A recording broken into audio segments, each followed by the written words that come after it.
Welcome back. This is lesson 4.4, Determinants and Cramer's Rule, part 2, 3x3 matrices. All right, in this video, we're going to apply Cramer's rule to 3x3 systems. So you're going to need to find the determinant of a 3x3 matrix. So let's look at one way that we could do that. So first of all, a 3x3 matrix is going to have an A, B, and a C in it. And we're going to rewrite the A, B, C, but then we're going to take the first two columns and write them at the right side of the determinant. So we're going to rewrite them again. So here's our A, it's going to come over here, and our B is going to come to the second column. So the first thing is to rewrite the first two columns at the right side of the determinant. All right, and now look what it says. It says, add the sum of the products of the red diagonals, then subtract the sum of the blue diagonals. So let's just see if we can look and see what that is. So here's a red diagonal here, and here's a red diagonal, and here's a red diagonal. So what we're going to do is multiply all of those and then add. Okay, so we're going to multiply these together, then add, multiply, add, multiply, and add. Now, once we finish doing that, we're going to go and do it on the blue diagonals, which are this way. Multiply, multiply, multiply. So we're going to multiply and add, multiply and add, multiply and add. Once we have these two pieces, we're going to subtract. Okay, so that's what our job is, to find the determinant of a 3x3 matrix. So let's put it into practice here. Here we have a 3x3 matrix, M equals, and there it is. So let's see if we can remember what the first thing to do. The first thing we're going to do is rewrite our matrix so that we're doing the determinant matrix. So remember, when we're doing a determinant, we just have these straight lines. Okay, so then we're going to rewrite the determinant with the first two columns added at the end. So here's our first column, and I put it there.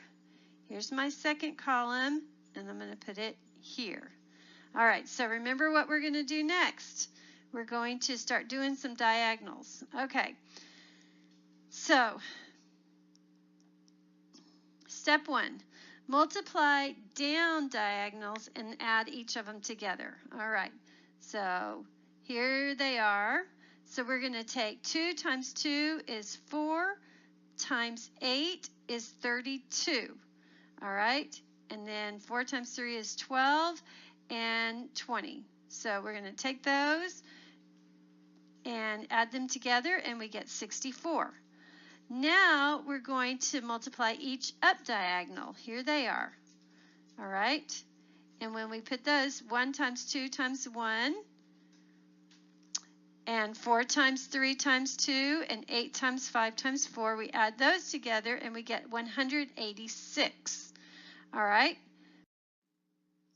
So now, remember, we have to subtract, so we find the difference of the sums. So that was 64 minus 186.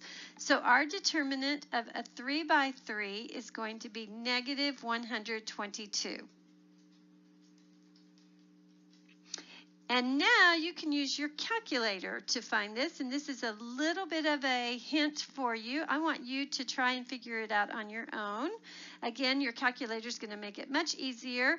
I am not going to do it on this video right now, but you can definitely do it on your calculator, and we'll work on it in class also. But I'd like you to try and figure that out on your own if you can. Okay. Next is for you to try one out on your own. So go ahead and turn the video off for a second and try this out on your own. All right, so let's just take a look at this. Remember, the first thing we want to do is rewrite our first two columns right behind our determinant matrix. So there's the first one. Here's the second one. Okay. The next thing we're going to be doing is multiplying all the down diagonals. And here they are. And when you multiply them and add them up, we end up with 118. And then we're going to multiply all of our up diagonals. And so here they are. And when we multiply all of these, if you're not understanding these or didn't get them, then slow the video down and take a look. 2 times 1 times -1. 2 times 1 times -1.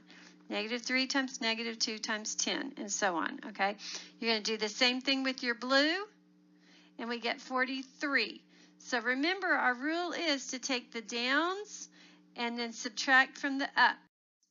Okay, so find the difference of the sums. So 118 minus 43 is 75. So our determinant is 75. And again, you can use your calculator to check. You can put this matrix in and then go to the math section and look for the word determinant and put in A, and then you should be able to find the same thing. All right. So Cramer's rule can be expanded to cover 3x3 systems. So it's the same thing that we did before, but this time we're going to do it a little bit different. Remember, when we had 2 systems, what we did is we took, if we were solving for x, we put the constant in place of our x, and then we took our b, which would be our y, and put it in place, and then we divided by our determinant. And when we were trying to find the y, we used our a's, and in place of y, we used our constant. All right, so let's see, and then that became our determinant. So, and then don't forget, if d is not equal to 0, the system has one unique solution. All right, if d does equal 0 and no numerator is 0, then the system is inconsistent. And if d equals 0 and at least one numerator is 0, then the system may be inconsistent or dependent. Let's look at an example now. A nutritionist creates a diet for a long-distance runner that includes 3,400 calories from 680 grams of food, with half the calories coming from carbohydrates. How many grams of proteins, carbohydrates, and fats will this diet include? Well, the first thing we want to do is figure out some variables, and we can see that we're going to have protein, carbohydrates, and fats. So let's just call those our variables. All right, so now we have 3 variables, and so we're going to need to have 3 equations. Let's see if we can come up with 3 equations based on the information given. The first piece of information we're given is about the total calories, and it says that they're going to have 3,400 calories. So if we can put together an equation, 4 times our proteins plus 4 times our carbohydrates plus 9 times our fat equals 3,400 calories. That's an equation we could use. Another equation we could use might have to do with the total grams of food. And we look back up here and it says that we have 680 grams of food. And so that's going to come from our proteins, carbohydrates, and fats. So we can just write P plus C plus F equals 680. Our final equation that we could use might have to do with the calories from carbohydrates. So this sentence says half of the calories are coming from the carbohydrates. So what is half of our calories? Well, 1/2 of 3,400 is 1,700. So we could say 4 times our carbohydrates equals our calories. So 4 times C equals 1,700. So we're going to stop here, and I want to pull out our calculator, and we're going to put this system into our calculator, and we're going to find the determinant of this system.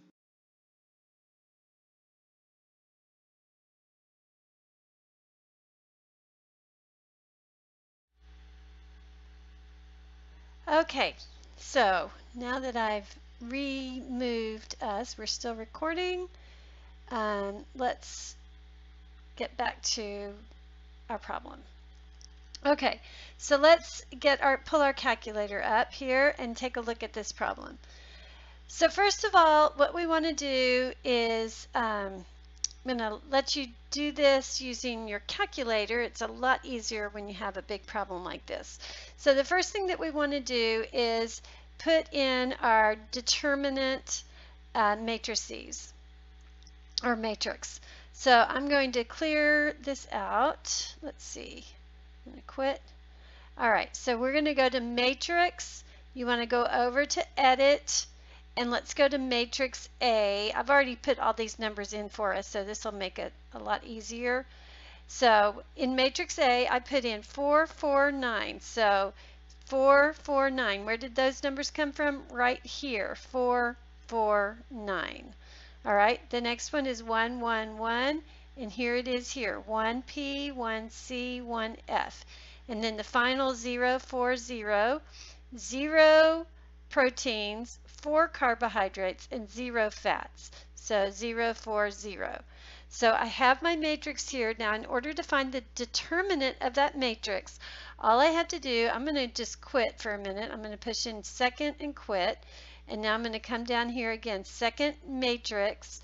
I want to go over to math. I'm going to click enter. Now it's asking me which matrix I want, so I have to go back to matrix. I want it from A. So I'm going to click enter, and it says determinant, and I'm just going to click enter, and it says 20, which is exactly what we would want it to be.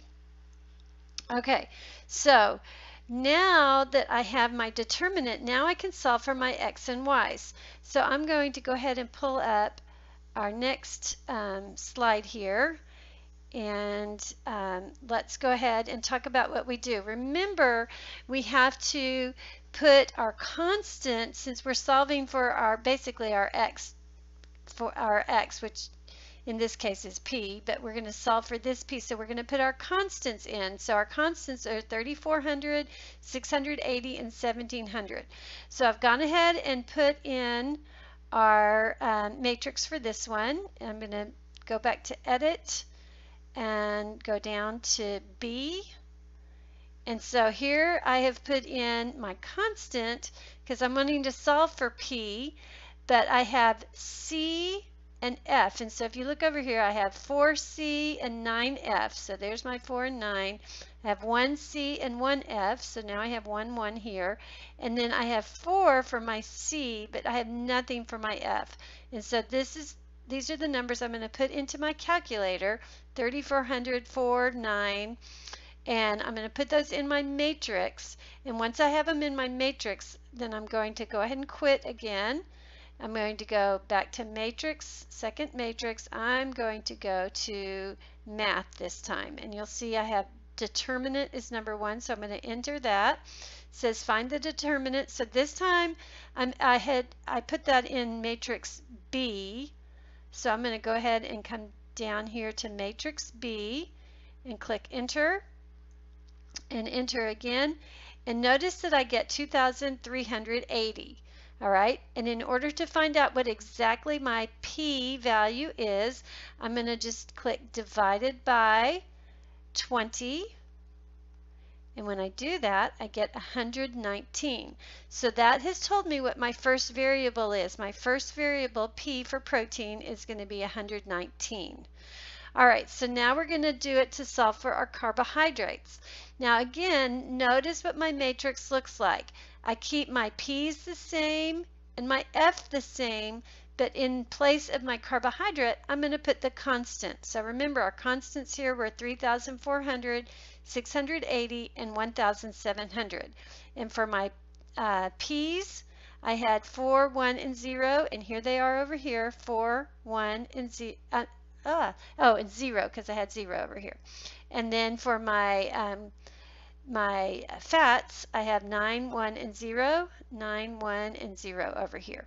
So back over here to our calculator now, we can see that we have, let's go to our matrices again. We just did B. Let's go to C now. I'm going to go to math. No, I'm going to go to edit first so you can see that I put it in here. Enter, here they are. All right, so we're going to find the determinant. So I'm going to go matrix.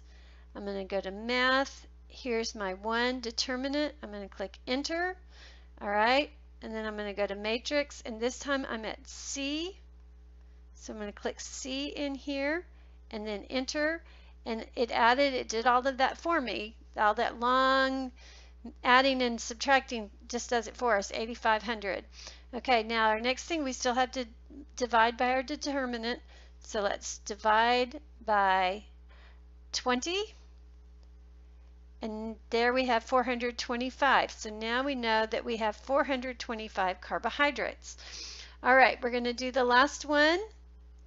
Solve for our fats. So we're going to keep our proteins the way they are, 4, 1, and 0. So we have 4, 1, and 0 in our proteins. We're going to keep our carbohydrates, 4, 1, 4, 4, 1, 4. And since we're solving for fats, we're not going to put anything for our fats in. We're going to put our constants in. So 3,400, 680, and 1,700.